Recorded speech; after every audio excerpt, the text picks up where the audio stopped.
You're a new trustee. The funeral was last week, you're grieving, and you finally get a moment to look at the financial papers, the chaos that's piling up. That was me.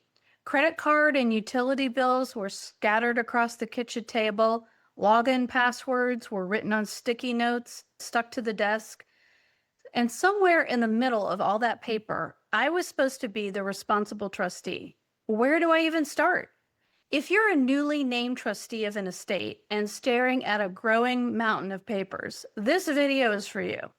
When I stepped into the role of trustee, I thought the hardest part would be all the legal stuff. I was wrong. The real daily stress came from the financial paperwork. Every day, something new showed up in the mail or via email, bank statements, tax documents, investment reports, insurance notices, and I wasn't familiar with anything. I kept thinking, did I already deal with this? Did I send this to the tax accountant? Is there another bank account I don't know anything about? Did I save that document? Most professionals don't emphasize this enough. Organizing financial records early is one of the highest leverage things you can do in the first 30 days. It protects the estate, it reduces your personal stress, and it gives you clarity when the unknowns pop up, and they will pop up. So here's a real trustee truth. Every organized file you create today saves time and stress tomorrow. Hi, I'm Laura, and I'm doing a series of videos about what to expect in the first 30 days as a trustee. Today, we're focusing on organizing the financial records. By the middle of the first month, most new trustees hit the same wall.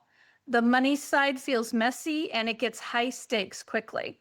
You're trying to understand what accounts exist, what property exists, what money is coming in, what bills need to be paid.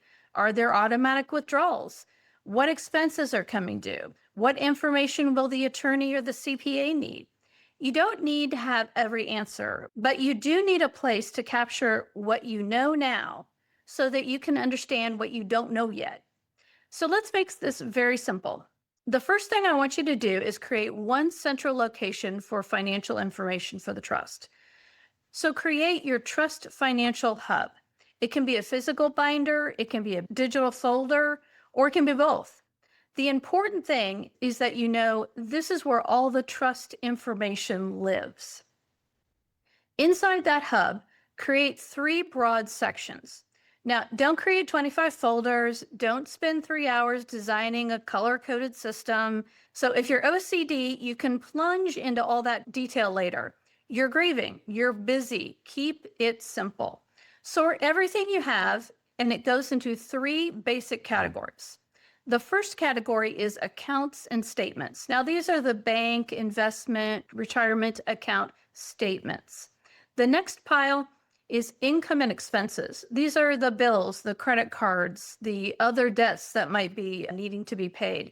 Basically, the monthly outgoing costs and income coming in. Now, the third pile is going to be tax and legal documents, anything that might matter for the CPA or attorney. So don't over-organize yet. Just get everything in these 3 buckets. Now you're going to do something extremely important. While you're doing this step, capture the basics for each account.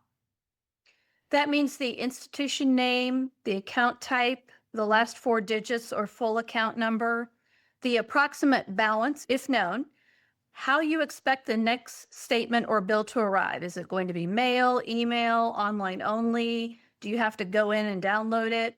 And any automatic payments or deposits. You don't have to have all the information immediately. Just capture what's in front of you right now. And if you know of an account or a bill and you don't see it, jot that down on your to-do list. If there is something that is overdue or needs immediate attention, put those aside. That's your next top priority. If you take one thing away from this video, remember, you're not trying to uncover the financial state of the entire estate in one afternoon. You're doing a first pass and getting key information in one place. You will build on those files as you move along in the process, one thing at a time. Now, if you want a simple starting point today, download my free The First 30 Days as a Trustee Starter Kit. The link is in the description. And my full book, What to Expect in the First 30 Days as a Trustee, What the Professionals Don't Tell You, launches soon.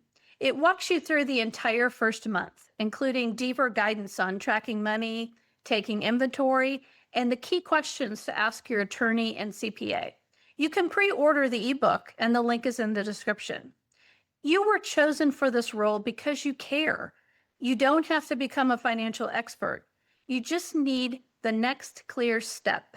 So learn more, be better, be prepared, and I'll see you in the next video.